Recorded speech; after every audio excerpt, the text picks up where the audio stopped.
it's adorable. Okay. Oh, hey, I remember this. Eagle Island. I did a spotlight on this game a couple of years ago.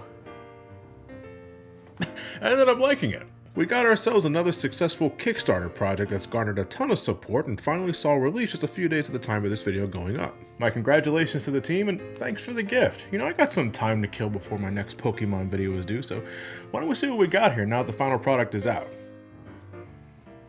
Our game begins with this dude named Quill and his owl companions Koji and Ichiro sailing around the peaceful islands of the Adriatic Sea, except they're not so peaceful because a storm suddenly catches our protagonist off guard and the boat is destroyed in a fire when lightning strikes it. Feeling a monstrous grip in his chest? Oh damn, did Quill have a heart attack? Oh yeah, he's on the ground, he had a heart attack, he's dead.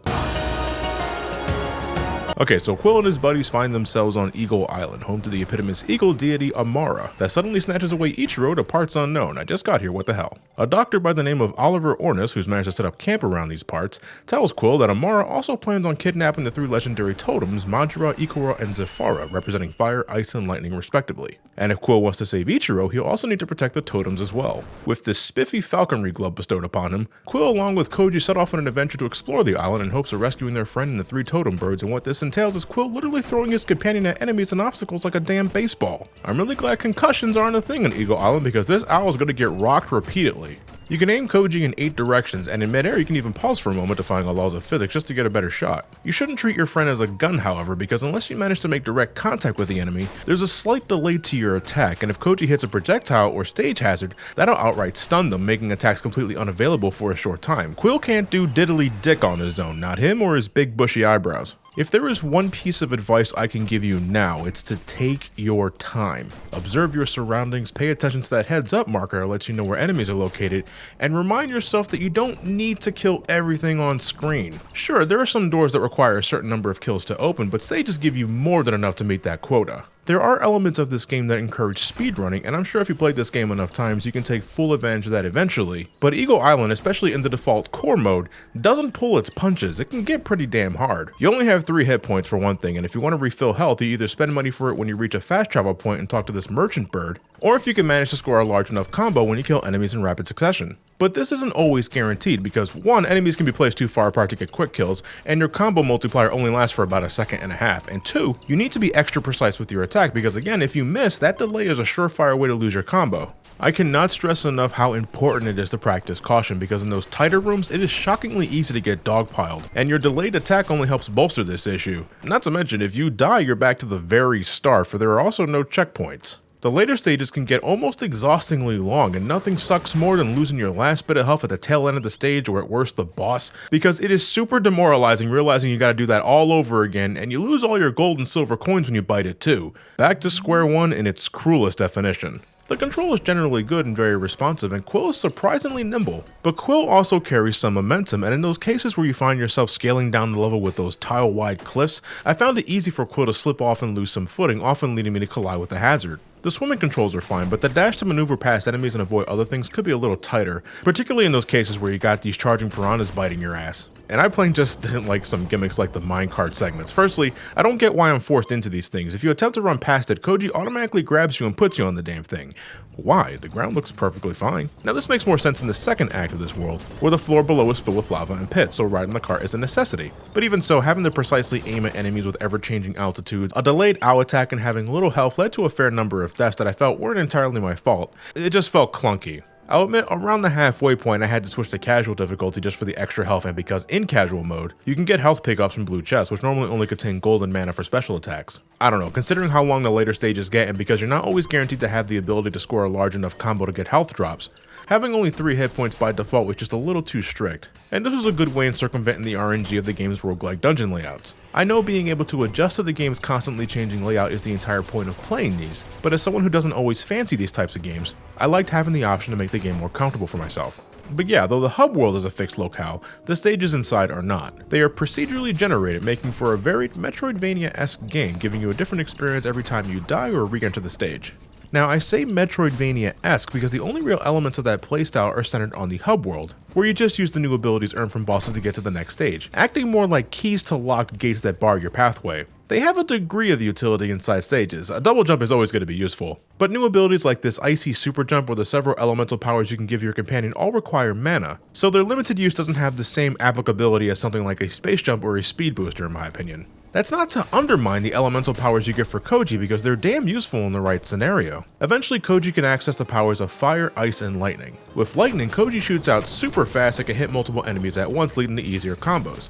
This ended up becoming my favorite of the elements because the piercing multi-hits alone was a godsend in the second half of the game. I would say the fire element comes at a close second because while it isn't as fast as lightning, it generates an explosion when Koji makes contact and that can help cover a lot of ground. The ice element was the one I used the least. It's super good at stalling the bigger goons and some of these jerks need a good case of fatal frostbite, but outside that I'd rather just stick with lightning and fire. Most of Quill's utility when he isn't relying on Koji are these Rune Stones you can find in chests and from this merchant bird. Rune Stones are essentially temporary perks and abilities that can turn the tide on progression. Emphasis on temporary because after some time and depending on the usefulness of the Rune Stone, the damn things will break over time and you're back to default Quill. I can only assume the Rune Stones are made of graham crackers and Quill, against his better judgment, can't help but eat the things because he didn't pack a lunch for this adventure. There's a lot of Rune Stones here though, and they all have their uses, but that largely depends on your playstyle in these types of games. You got runes that'll help mark treasures and hidden pathways on the map. You got Rune Stones that temporarily increase your max health, so stock up on those if you can. You got brief invincibility. You also got something like a spring jump that I didn't find really helpful if I'm being honest, but I don't know.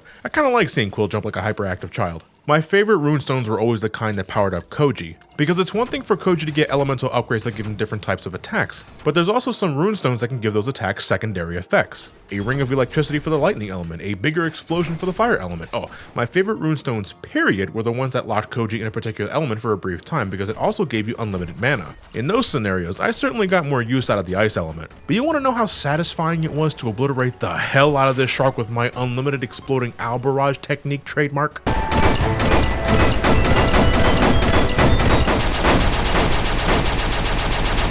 Hot damn, I destroyed that thing! But like most games with this structure, this is all dependent on what the game decides to give you because Rune Stones are completely randomized. So do you make do with what you get or deliberately reset and hope you get a better seed to your liking? Whatever the case, you need money to even open chests and purchase goods, and in later stages they can get pretty expensive, so sometimes maybe it's best if you learn how to deal with things without needing perks at all. You may just need that extra cash in the later half of the stage, so maybe it's best not to go splurging on runes early on because you hate seeing your slots unoccupied. There are over 9 different areas to explore, and though the layouts change constantly throughout, every stage still has a centralized theme and methods of completion. I wouldn't call the game's level design to be cut from the same mold with just different coats of paint. No, the game's got visual variation down, and the whole package is bursting with color and damn good pixel art. I really mean that, especially with the backgrounds, damn. I like the lighting effects for some areas too. I love how the lava's intense light reflects off of Quill in the volcano stages. Outdoor areas are suitably bright, while dungeons and temples are appropriately dank. There are times where I think the visual effects can look a little weird. Like sometimes the lighting can make Quill and Koji look like papercraft, and that's fine, but other times it looks like someone overdid the embossing effect in Photoshop. And I can't say I remember much of the music.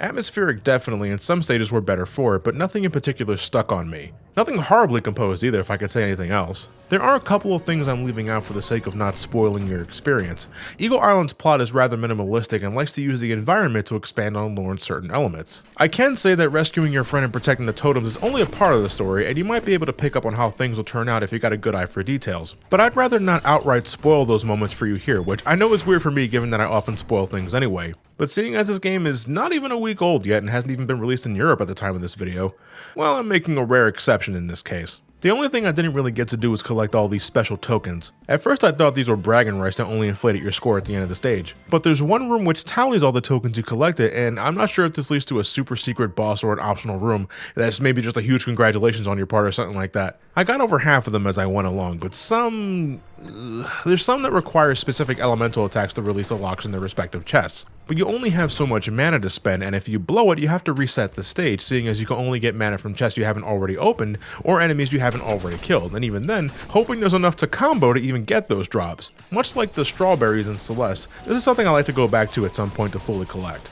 In the meantime, Eagle Island is a fun little adventure that has a lot of charm to its visual design and storytelling that also likes to kick you in the balls if you're playing in any mode besides casual. Again, these types of games are usually not my forte, but seeing as I still found myself liking it, I think that should lead credence to its solid design that folks, no matter their preference, should get enjoyment out of. So much love to Pixelnicks for sending me a copy of the game for my own little Koji plush.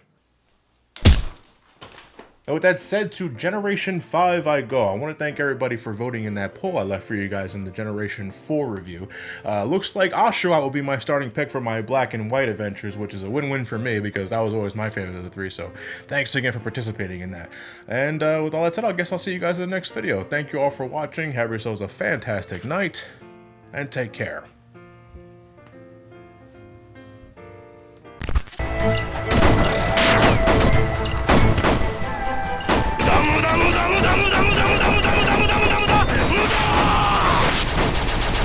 (9秒経過)